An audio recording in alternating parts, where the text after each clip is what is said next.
Before we go any further, Jill and Vahid, would you like to introduce yourselves? Sure. I'm Jill Smith. I'm the Director of Housing and Housing Services here in Clackamas County. It's a pretty new role for me. Before this, I was the Deputy Director of Health, Housing, and Human Services. And to the credit of my boss, he supported creating this new role in hopes that we can try to align work outside of our silos on efforts that were just similar to what was just described. So this is really exciting to me. And actually very similar to work that Jess and I were both involved in with VASH in Multnomah County a few years ago. The strategies were all exactly the same. We know what works, so I'm very excited. Right. Good afternoon, I'm Vahid Brown, the Housing Policy Coordinator for Clackamas County. I've been here for about 3 years, and I've had a passion for working with people experiencing homelessness since I was a teenager.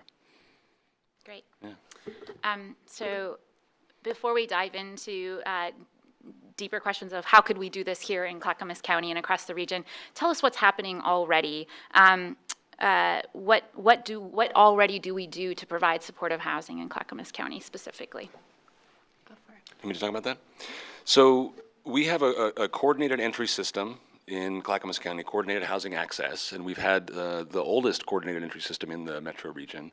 It's one point of contact for people experiencing homelessness or who are in a housing crisis of some type that might be unstably housed or looking at maybe about to be losing their housing, or they're living on the street under the bridge. But there is no wrong door. All of our partners and our doors funnel towards this one point of access. And in terms of supportive housing, we have a number of programs throughout the community. It's a wait list, right? Unfortunately, that's kind of the way it is across our communities. But through our coordinated entry system, someone who is needing the kinds of things that Bill was talking about, intensive ongoing support in their tenancy and maybe clinical support and behavioral health support, as well as a deeply affordable housing unit. We have in the county 350 units of supportive housing, right around there. So we're able to place individuals and families that are needing that kind of service in those units, but the turnover in those units is slow, right? So someone who is needing that kind of service, it's often not an ephemeral condition that is needing to be addressed for a short period of time, and then they're able to take care of their own housing needs independently. Many of these families with profound challenges, medical challenges and so forth, need to have that support for a long time. Sometimes sometimes we call it permanent supportive housing. And so the supportive housing units that we currently have, if we weren't ever to build another one, but luckily that's not the case, and we'll talk about that later, it would take us, a calculation that we did internally, it would take us 22 years to move the people on our wait list into supportive housing units that currently exist, right, on the rate of turnover that we've seen over the past few years. And that's about 650 people in about 450 families that we know of right now who need that kind of support in our community. That's a piece of what we're doing. That's kind of looking at where we're at today. Jill, do you want to add anything to that? I just want to add that we know the need is huge. There's this huge gap, and we have this huge resource, thanks to Metro's leadership, this regional affordable housing bond that is going to hopefully help us as we work to house some of our most vulnerable folks. It pays for the ability to acquire units, develop or acquire units, and our first project that we have great hope for would be potentially located in Gladstone and be supportive housing for folks, hopefully prioritizing people that are being displaced that live there. Our biggest gap that exists within Clackamas County resources are people that are over 55 on a very limited income who are homeless, not necessarily chronically homeless. It makes them ineligible for almost all resources. So our hope is that in a year and a half from now, I'm looking at Stephen McMurtry, pressure, he's our development director, we have 50 new units of permanent supportive housing that we've never had in Clackamas County because of the bond.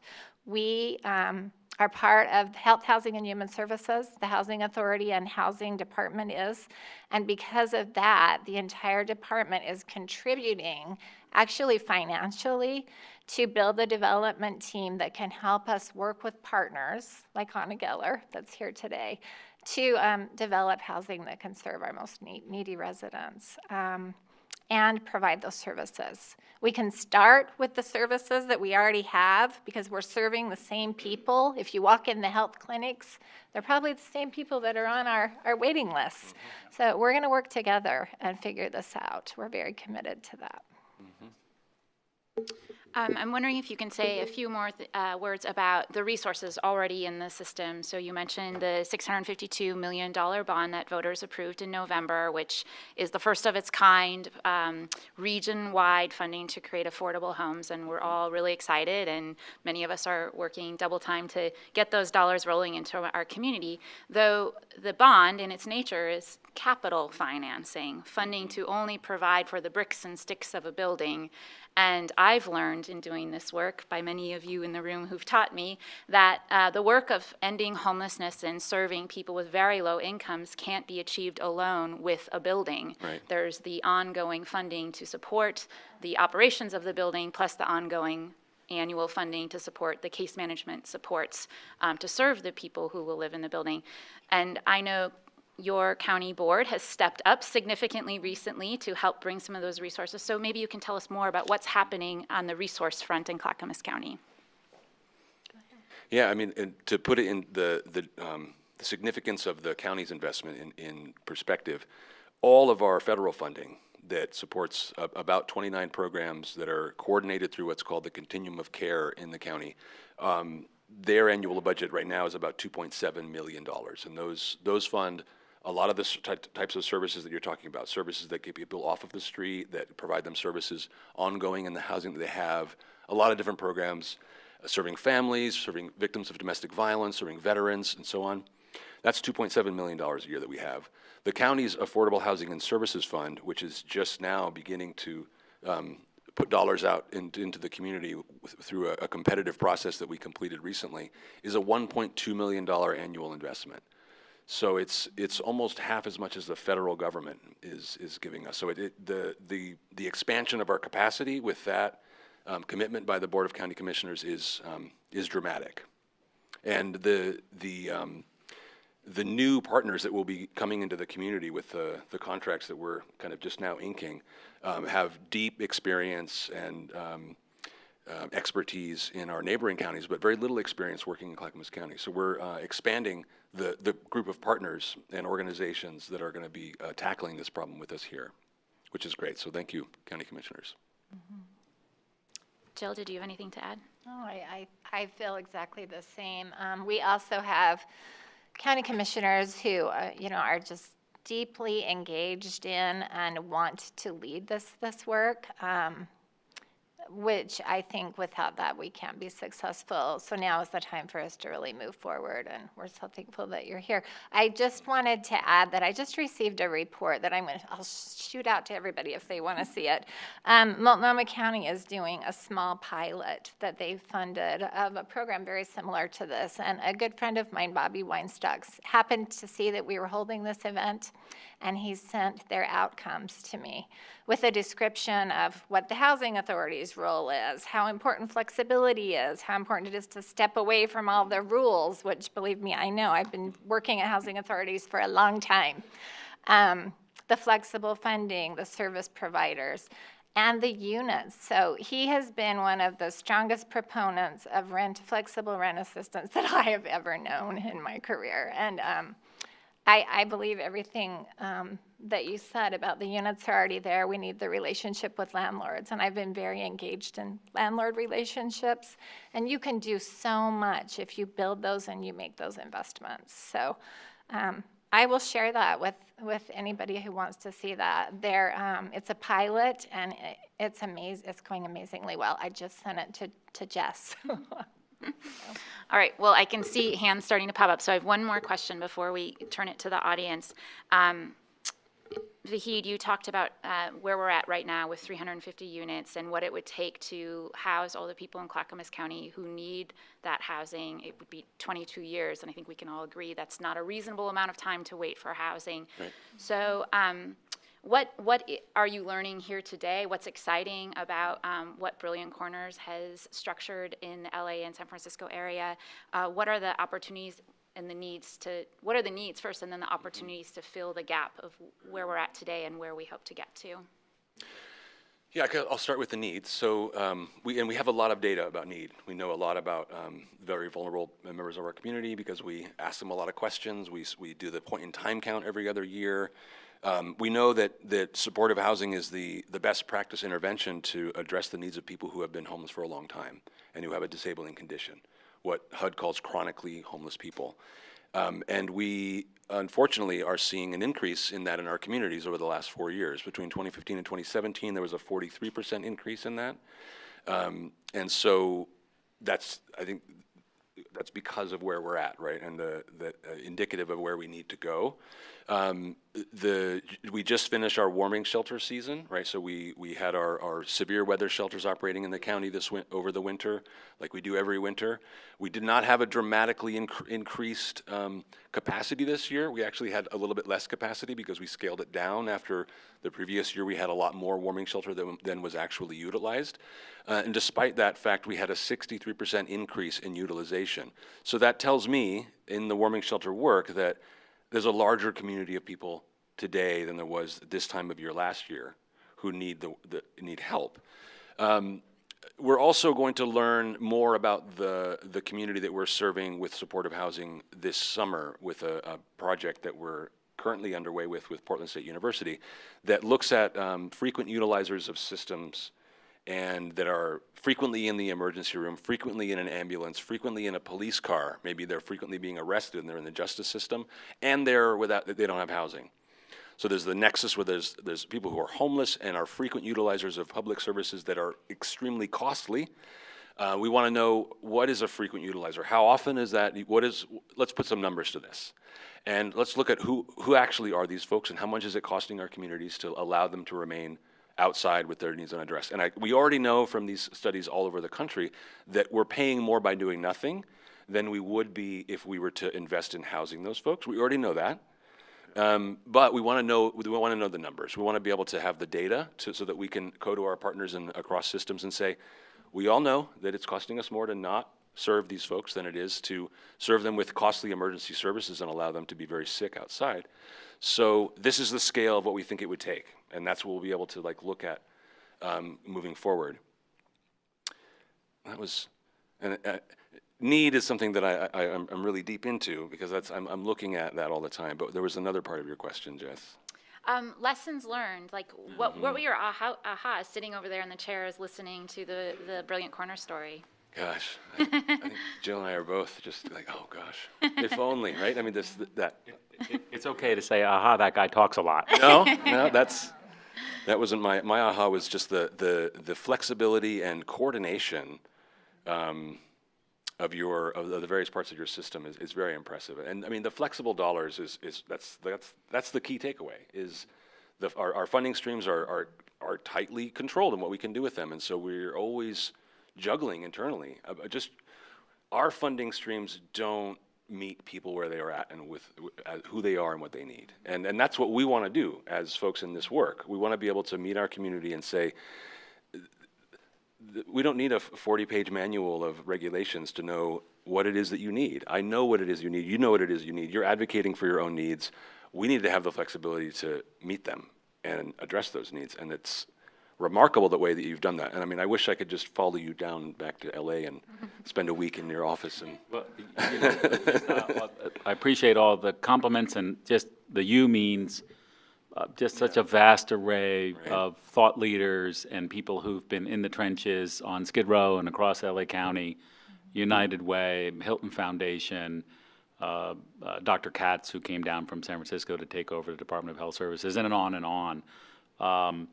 It does take those convenings and that dialogue to get to this type of systems level reform where you can see Department of Mental Health says, great, we're going to repurpose money that isn't working very well and buy slots in the flex pool infrastructure. Same with probation, same with LA Care, managed care provider, and so on. It takes a lot of pre-work, and so much of my thinking comes from the perspective of a nonprofit implementer where I'm saying, okay, here's a rare, if not unique, instance where, as hard as the work remains, I'm not focused on, well, we have a tremendous billing cycle for this program, so I shouldn't minimize that. But we're able to replenish that rolling advance. So instead of our entire company having meetings about cash flow to administer this program, the meetings are constantly about the outcomes. So those types of the folks down at the LA County Department of Health Services started to say whatever it takes, and that seems to be a little bit of a meme in our sector that's pops up all over the country even. But they meant whatever it takes, not social workers working 24 hours a day and not paid enough to live in the units that they're showing to their clients. They meant whatever it takes on their side too. That's great. Thank you. All right, we'll open it up, and Anna, take. I think what you're talking about is so important, Bill, and it's so interrelated in the sense that when we have a program, the programs by their nature turn us into program administrators. And then we have unique requirements within that program, and then that fosters silo. So I'm curious about, so many of the programs that we work with were even from the 1960s and 70s, and then they've been embroidered. And we Layered. hear a lot at the national level about regulation, et cetera. But within our own advocacy community, is there a movement, and is there any way we can join it or help you to really go at the base of those things without really criticizing HUD or whoever's program it is, but really start giving our yes message, provided that there's fiscal accountability? That's a given. But is there any movement to sort of, I don't want to say deregulate, but make more flexible, recognize that we need to meet people where they are, or we're not going to be effective, and the problem is just going to get more costly and more really damaging to society? It's a great question. Thank you for the question. I don't see, there's a movement in the nonprofit sector for paying the full cost. There's a movement for diversity, equity, and inclusion. There's a movement to build capacity in the nonprofit sector. LA is now having created all these new funding sources for building permanent supportive housing and providing the supportive services and the rent subsidies and the operating subsidies. Now everybody is meeting to talk about the capacity crunch across all sectors. Everybody's trying to hire at once to manage the new money and achieve those outcomes. So there's a capacity conversation that's going on. I don't see a sort of a regulatory reform streamlining movement going on, but in a certain sense, and this is going to sound glib, this is it. You're looking at it. When people start to say, well, I don't really know what he means when he says scarcity mindset and abundance mindset, but I kind of like it. And I don't really know what flexibility is going to look like, but it sounds like something we need to start thinking about and bring that lens to every resource you have. So I'll end with a concrete example. LA essentially decided, I should say LA County Department of Health Services with critical stakeholders, Board of Supervisors, the Hilton Foundation, I think support from the Funders Collaborative and United Way. They decided that they would start something new. They didn't try to go make the continuum of care, McKinney-Vento, Section 8 work better. So they launched this new infrastructure. But having done that, I think their intention from the beginning and their hope from the beginning was that they could begin to make better use of some of those flawed legacy programs and resources that no community can afford to turn their back on. Concrete example, Section 8 vouchers. In California communities, they're going unutilized. Like, housing authorities are struggling to get because people can't get a unit with the voucher. And we're not just talking so-called vulnerable populations. Everybody's struggling to get voucher utilization within the time frame. So it's been fits and starts and it's been struggles, but certainly LA County Department of Health Services, Brilliant Corners, are routinely trying to utilize tenant-based and project-based vouchers and layer as much of this flexibility mindset around it. And I gave the concrete example that, you know, county folks said to us, tell us what you think would be needed to get this X number of Section 8 vouchers utilized in a certain time frame. And when we came back and said, we think we're going to have to dramatically increase our landlord signing bonus, they said yes.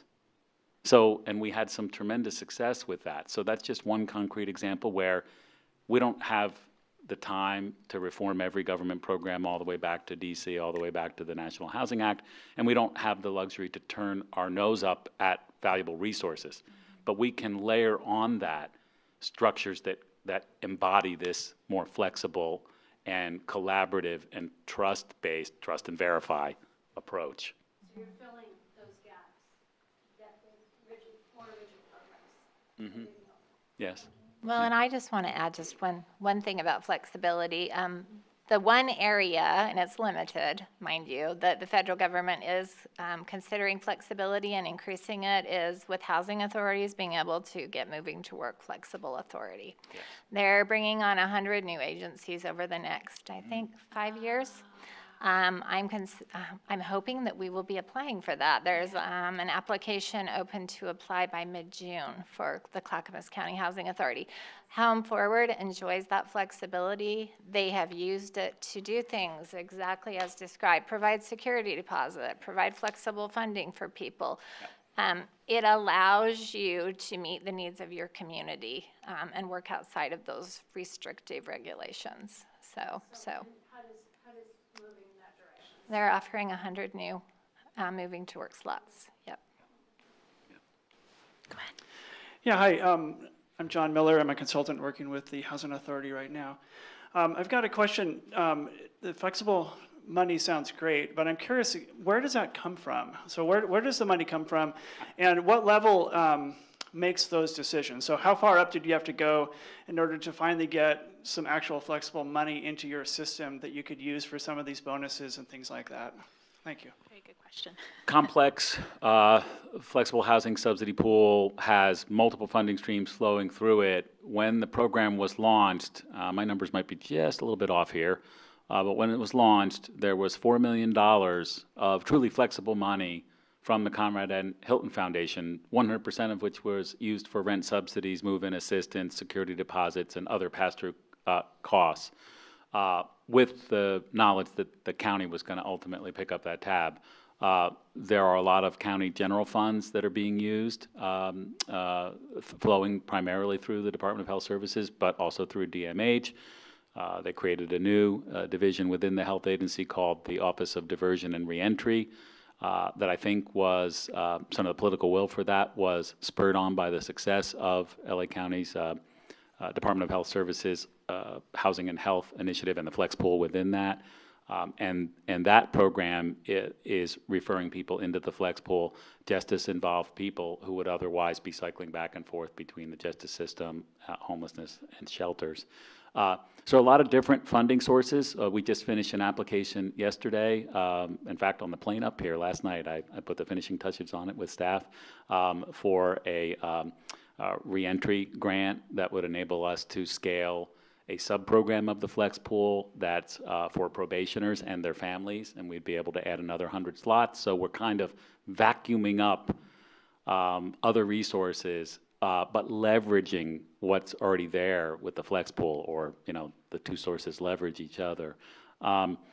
Ultimately, County Board of Supervisors did have to support this program, and then LA County, the Flex Pool launched in around 2013, 2014, and after that, LA County had a bond measure, Measure H, which provided many hundreds of millions of dollars annually for supportive services, and much of that money flows into the Flex Pool. And then the city of LA did a separate bond measure called Triple H that initially they thought could create 10,000 permanent supportive housing units. It's going to come in lower than that because the per unit cost keeps going up. So there's bond financing, there's general funds.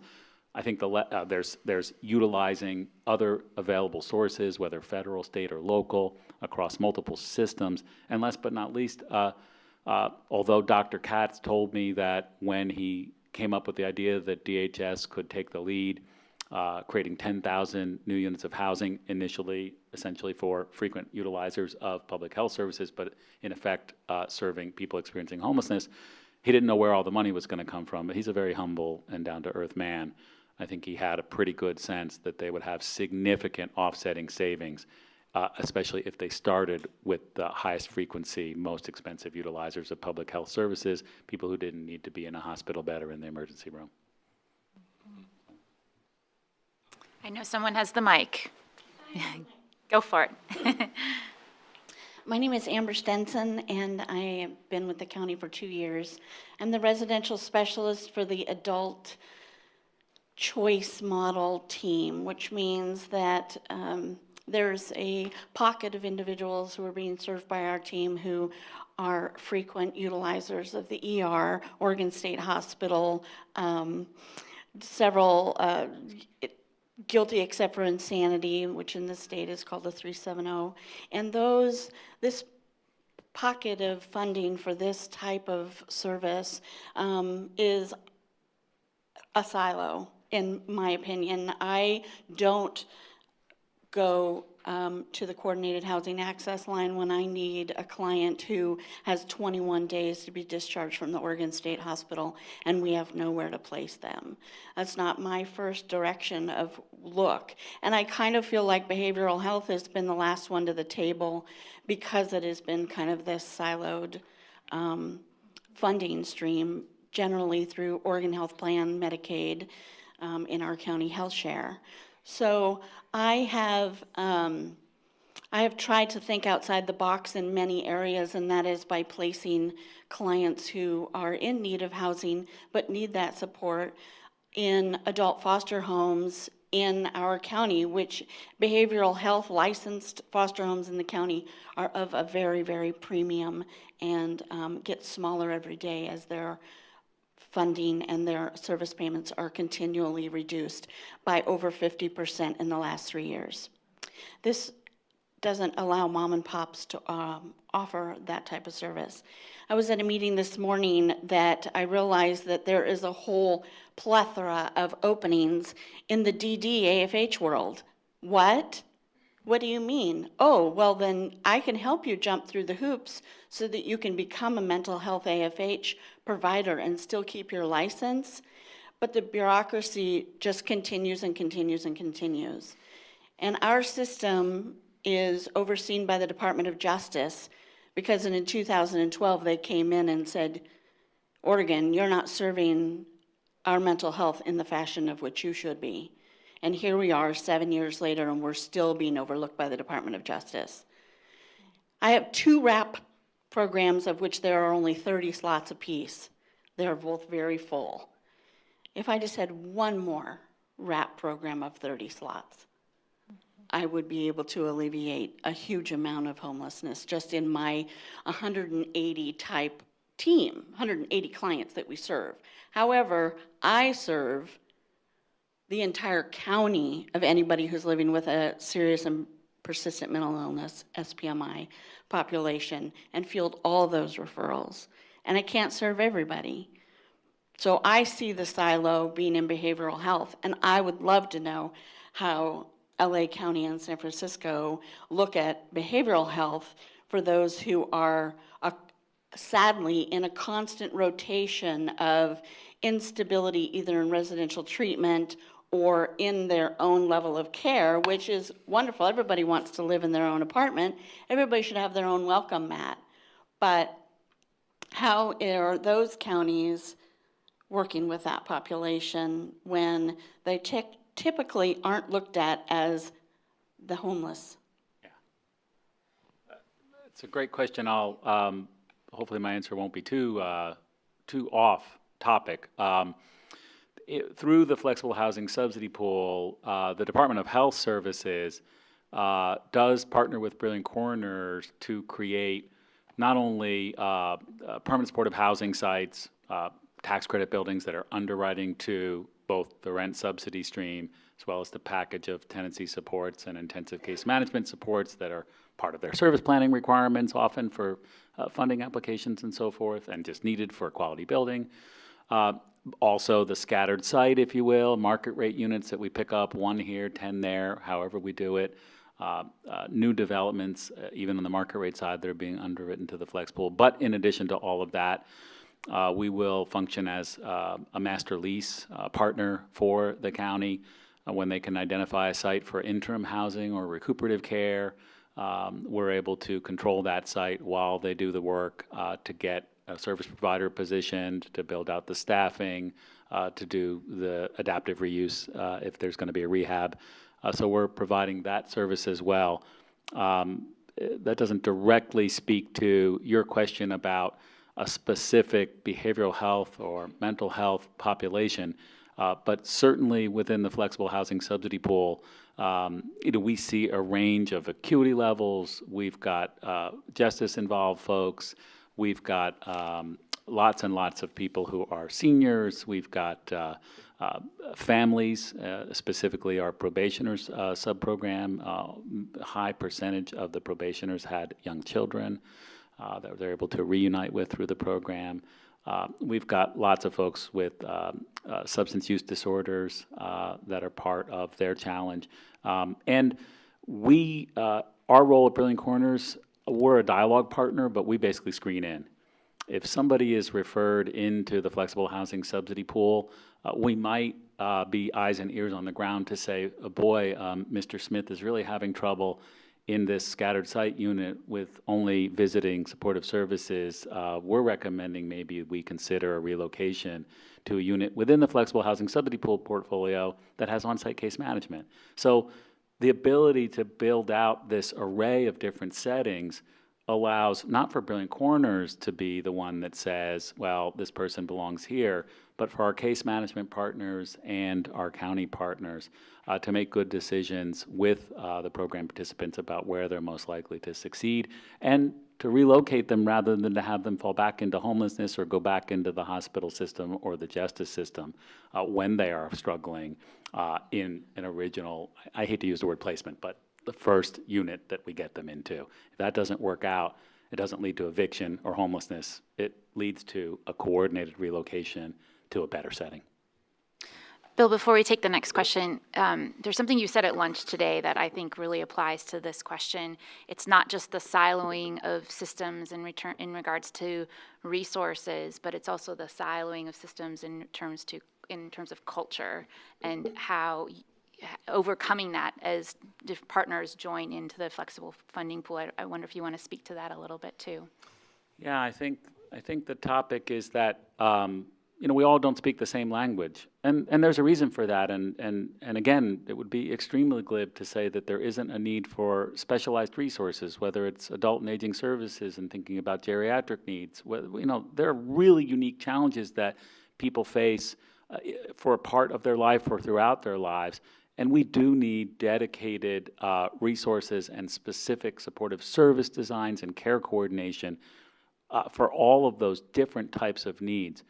But what that also leads to is treating people, like a symptom or like a collection of problems that then get identified, and we all start managing our program, and people are inputs and outputs in these programs. In fact, at the housing side, we don't see that much variation. For the most part, the types of housing resources that you would need for someone who can't afford their rent and needs some type of supportive service, that looks pretty much the same. There's a spectrum, and Brilliant Corners got its start doing licensed care home development to close down, in partnership with the state of California, to close down the remaining state hospitals for people with intellectual and developmental disabilities. And we've developed about 200 small homes since 2008 that we own and manage. That's a system that's a perfect example. We've been working very hard to introduce them to concepts from supportive housing and housing first and choice because they know that they have an integration mandate, the Olmstead mandate, if you will, driven by the Supreme Court decision interpreting the ADA, that people should live in the least restrictive setting. But they tend to speak in terms of placements and have a little bit of a custodial mindset. And frankly, they typically only fund housing when it's within the service model. It's a residential care model that they're funding. If I were then to go to them and say, hey, I'd like you to pay 1/10 of what you're paying for that residential care model, but you're going to have to subsidize Mr. Smith's rent. They said, we can't pay that. So we're working on that. So you do have different mindsets, different language. I'll give a success story, and unfortunately it's mostly secondhand. I was at some of these meetings, but other team members were at really the almost daily meetings to get a program called Breaking Barriers off the ground. So Breaking Barriers is serving just under 300 probationers who are at risk of homelessness or experiencing homelessness and their families. We're applying for a grant that would allow us to scale that to another 100 at any given time, so close to 400. And when the initial meetings were happening with probation, so Department of Health Services was there, Brilliant Corners was there, we had an employment services provider named Chrysalis that we subcontract with, they were at the table, and probation was at the table, and it took a lot of meetings. And, you know, the chatter after the meetings on the supportive housing side was sort of like, they're not getting it, right? They speak a different language. They have a more monitoring and supervising and, you know, okay, we're going to catch you in a violation kind of mindset, even though their mandate was an anti-recidivism mandate. And they really do want the best outcomes for the probationers that they're supporting. Over time, the biggest win probably isn't that probation has now been redirecting some of their flexible dollars into the flexible housing subsidy pool, but now they go around championing supportive housing and housing first and speaking our language. I mean, I think that's a win because I think that's a system that isn't naturally even exposed to what we've been learning in the homeless response system space. So hopefully that's helpful. I think there's a question here, and then we'll go to Becky in the front. Oh, and Commissioner, go ahead. Hi, my name is Michelle Vinkor, and I want to thank you for bringing up the behavioral health folks, because not only am I the executive director for NAMI Clackamas, but I am the mother of a daughter who is just recently, thank you to a lot of hard work, being moved into an RTF. But I want to challenge those numbers, those 600 and some numbers, and echo what she said. When my daughter was going to be homeless in a previous set, and I called the coordinated housing, I was told she doesn't qualify to be on our wait list. Right. And so those numbers are way low. And this is someone that was going to be houseless, had behavioral health issues, epilepsy, and MS, and she still didn't qualify to even get on a wait list. The other population that I'm seeing, and I don't think anybody's looking at a whole lot, I'm getting parents who are now aging. They're 70, 80 years old. They are now wanting to go into some kind of assisted living or retirement facility of their own, but they have been taking care of their 50, 60-year-old, 40-year-old adult who has a mental health issue all this time and are just petrified where that person's going to go. And so, again, adding to your numbers of 600, those are people who are facing homelessness and have behavioral health issues. And addictions. The addictions is another thing. You've answered some of my questions, but one of those is, you know, what do you do with those folks that because of their mental health or their addiction issues just cannot follow the rules, do what they need to stay in even supported housing? And then on top of that, what do you do? A lot of our services are OHP funded. We have, again, our people who are over 65 and our people who have worked, like my daughter, in the past that are Medicare, which doesn't fund a lot of things and certainly doesn't fund addiction with mental health at the same time. So how do you work with those folks? I don't know if you wanted to take the... I do, but why don't you go first? Yeah. You know, I think certainly the flexible housing subsidy pool is serving people, as I've said, that have mental health disorders, that have behavioral health challenges, that have substance use disorders. And folks are getting housed and given supports, either on-site or wraparound, in a variety of settings that, again, range from recuperative care and interim settings. There's some patching into boarding care. There's a lot of scattered site units for people that don't have a high level of need. And then there's buildings that have robust on-site services with on-site case management. There are certainly going to be folks where the acuity level, either for a period of time or on an ongoing basis, just requires greater supports. For Brilliant Corners, you know, when I mentioned the licensed care homes that we're developing, I would say the last 50 or 60 of them have been for a so-called difficult-to-serve population.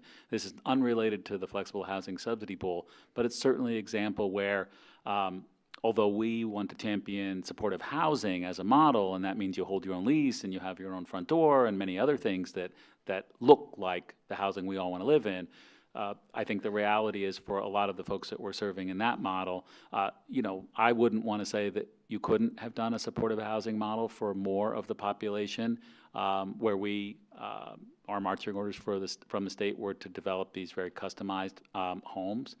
But certainly there are people who have an immediate daily life safety risk, self-harm risks. We even developed several homes for people with pica disorder, which probably most people don't know what it is, but these were folks that if they put one more thing in their mouth and they put everything in their mouth, they're going to die. They've had so many surgeries. We've developed specialized homes that nothing indoor and outdoor can be broken off and put in your mouth. I don't know if that speaks directly to your question. There certainly is no one solution for everybody. And so among the many things that when I kind of get up on a soapbox and say, look, this is what you can do, iron out all the complexity, streamline it, there's never going to be one size fits all. There's a reason why we have different departments and programs that have developed real specialization around unique needs.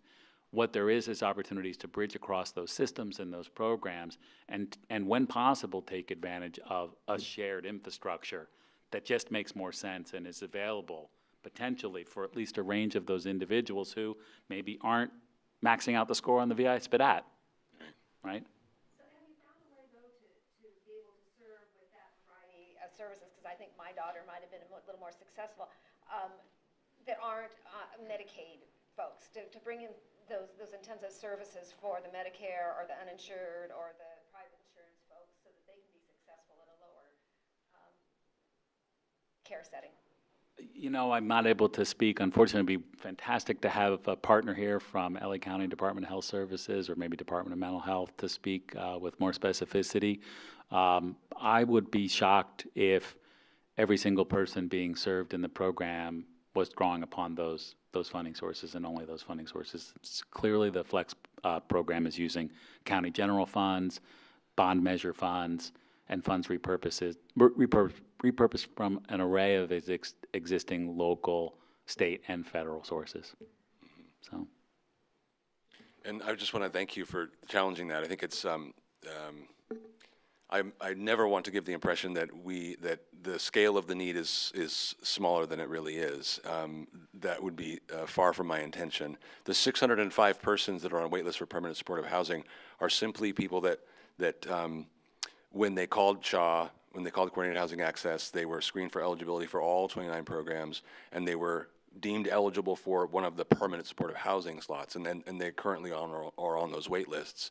But there's another nearly 2,000 people who are on wait lists for the other programs, right? So there's about 2,300 people on the wait list for all the programs, permanent supportive housing and otherwise, and those that's again folks that called. We're screened through all the different programs, and every program has its own eligibility requirements. Some of them very stringent, some of them less so. But if you're a person that calls and don't meet the eligibility requirements for any of our programs, then you don't enter a wait list. And I don't have that number of people. I can tell you that sitting on that side of the room right now, there are commissioners from 3 cities in our county. All of those cities are rent-burdened communities where more than a quarter of the people living in their cities are really at risk of homelessness. They can't afford their rent. Which is what a rent-burdened community is. A quarter of the renters in the 3 of the largest cities in our community, right here, are at risk of homelessness. That's tens of thousands of people. So 605 people does not quantify the scale of the need in our community. I'm glad you brought that up. If I could just say one thing briefly, there's another thing that you can't, wave a magic wand and a flashy PowerPoint, and that is the tension between serving whoever is deemed by a community the most vulnerable chronically homeless veteran who's been out there for 10 years and is really getting close to dying if something isn't done. And how do you balance that urgency with the fact that there's lots of other people who need an intervention to prevent them from ever falling into homelessness in the first place and making matters much worse than they might otherwise be?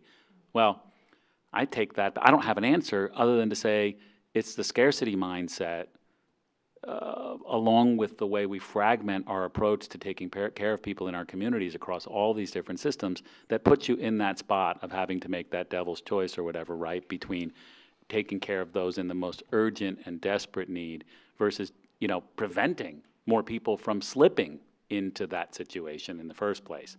Those are going to be generational conversations for all of our communities to have. And I think those conversations are starting to happen, right? We're seeing these, the most visible sign of major generational structural challenges in our society is the crisis of homelessness. But that's just, that's when it's gotten to the point when people literally can't afford to be inside. And there's a lot that's hidden that's just about where people are rent burdened, where people are one paycheck away, one healthcare crisis away, maybe a divorce away from at least a temporary experience of homelessness. So we have 2 more questions I want to make sure we get to, and just about 8 minutes. So I'm going to pass it back to Becky. I'll be quick with the question. I don't want to simplify all that you've talked about, but the first question is, was it the flexible rent pool that kind of came first and started this? And the second question is, how can you estimate how many of those 6,000 units you have today are master leased? So those are blissfully, relatively easy questions to answer. If by first you mean, did the flex pool come before LA County's bond measure, the answer is yes. The flex pool came first. And it did not come before coordinated entry system, but coordinated entry system, as important as it is, was challenged because it didn't have the housing exits for people, and it didn't have staffing resources, boots on the ground, to actively create those housing resources. So flex pool came after implementation of coordinated entry system, or at least partial implementation in LA County, but it came before the new bond-funded resources for supportive services and additional rent subsidy dollars flowing into it. And then I think your second question was, remind me? Oh, the master leasing. I have a pet peeve about this. We can do master leasing of whole buildings. We are doing it only in the interim and bridge and recuperative care housing model, where we're not otherwise actively involved in those projects. We're just master leasing for the county. I call what we do, we enter into rent subsidy agreements that are effectively just like a housing authority, housing assistance payments contract with a private landlord. And those come in various flavors, really beefed up and detailed with LIHTC developers, pretty streamlined for maybe a mom and pop housing owner that wants to make some units available. So our program participants are tenants. They hold their own leases. They sign their own leases. We try to support them along with our case management partners in understanding lease obligations, what it means to be a good tenant, even though we're also there to do problem solving and eviction prevention and pay the rent on time. So. And before we go to Commissioner Savis's question, I want to just drop this mind bomb in the room for the developers. You figured out how to make that local funding source be bankable. It's an ongoing conversation, but many buildings are getting developed that either would otherwise, I think, not be developed at all, or would not be able to serve people at the deep income targeting and set aside as many units as supportive housing versus, say, just low-income housing, right? So the developer community certainly struggles sometimes with the simple commitment letter that they get from LA County Department of Health Services. And they sometimes struggle with the disconnect between the fact that they're signing agreements. They get a commitment letter from the county, but they're signing agreements with Brilliant Corners, and we have a 15-year contract that's now, I think, in year 6 and subject to 5-year renewal periods. So you know how underwriters think. It's all about risk, and but they're doing it. It's a stable program. The political will is there. It's working, and we'll continue to have that dialogue with the developers. And I just recently brought Debbie Burkert, who's a national expert in supportive housing development. She's on the board of Corporation for Supportive Housing, and she's the vice president of Supportive Housing for National Equity Fund, an equity investor, onto my board, and that's all she wants to talk to me about is how to get her deals underwritten to the flex pool. And I just keep telling her, everybody's doing it, just sign, So. Commissioner Savis. Yeah, well, thank you for being here, Bill. I'm a Clackamas County Commissioner, so some of my comments towards the end may not seem like really something would come from an elected official, but I'll say it anyhow, so be it.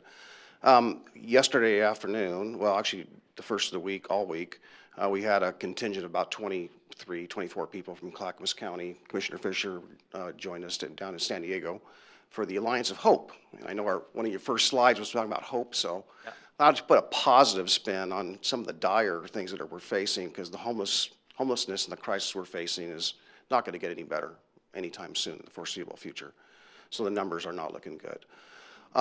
In one of our greatest economic times, right? Because the economy is just booming. It's hitting on all cylinders. So, you know, as things trickle down, the situation is going to get worse. Yesterday, in this continuum of whether it's supportive services, wraparound services, you know, in the housing sector, there's so many different aspects of this. But yesterday we heard from both a prosecutor and a gentleman who's a former mover, well, actually a movie producer who's dedicated himself to working with juveniles that are in the system and trying to get them back on their feet. And in that conversation they had yesterday, it was fascinating in that with his success, his fantastic numbers, the outcomes, comparing them to the outcomes offered by the state of California in the Bay Area. He was successful in leveraging the state legislators to help change some of those barriers when it comes to eligibility for different programs with those supportive services that are out there today, or wraparound services. So I just want to say, I think the hope is that if there are examples, and if you could share any examples or organizations, whatever the spectrum may be in this wide-ranging problems, if we can have those examples, I think from an elected official, again, I would say that we ought to be showcasing those to our legislators, whatever state that is, wherever we are, and use those great examples and say, here's how we can reform and change some of those things so we can actually serve our folks better. Because doing the same thing over and over again is not working as effectively as it should. So that's it was a question, but I had some other questions, but you did a great job of answering a number of them, so thank you. Well, I guess I'll say that the things take on a life of their own. State of California now has legislation that we have reviewed and helped provide feedback on, proposing a state-level flexible housing subsidy pool in California that would be competitively administered at the state level. County partnerships and city partnerships, nonprofit partnerships would apply. They'd have a great deal of flexibility in how they use the funds, in my view. Too much flexibility. That's another story. They're sort of, it's a little bit of a scattershot approach as it's currently drafted, but the core model that they're basing it off of is the LA County Flex Pool. And so you see these good ideas that through events like today, you know, people can learn from one another and learn what is working in different communities. We're cautiously optimistic that San Francisco is moving in the right direction, and we're starting the housing platform there. We'll be trying to create 500 housing placements with our case management partner for transition age youth over the next couple of years. There's an organization called Hamilton Families that's got a great partnership with Salesforce that's focused on ending family homelessness in San Francisco. So there's a lot of shared best practices, and your nonprofit community are probably doing, as I've said, many of the things that are in the Flex Pool. So much of it is about how the system comes together to make the resources work better together and align better. Thank you, Bill. Any other final comments from either of you, Jill or Vahid? No, I just appreciate this very much. It helps us to kind of reset and rethink strategies and how we're using scarce resources and what we should be prioritizing. And I think we have a lot of work to do. And I think that, you know, I speak a lot about need in the community, but I also have a lot of hope because of the kinds of bold leadership we have at H3S and at the county to really make strong commitments to our most vulnerable residents and follow through on them. And, you know, we went through a metro-wide regional assessment of the need for permanent supportive housing. We found at the end of that process that our county needed a certain number of hundreds of units over the next 10 years. And the report, you know, asked our counties to think about committing to a 10% in the first year of a 10-year process. And we've already we're ready, we're poised with the Pleasant Avenue Veterans Housing Project and our project in the city of Gladstone to meet 18% of that goal, of that 10-year goal in year one. So we are making bold moves in addressing these issues. That's great. Well, thank you to everyone. Thank you to the panelists. I think there's a lot of hope bubbling in the room. So I'm sure there'll be left additional conversation as we close up here. But let's give a good round of applause to our panelists.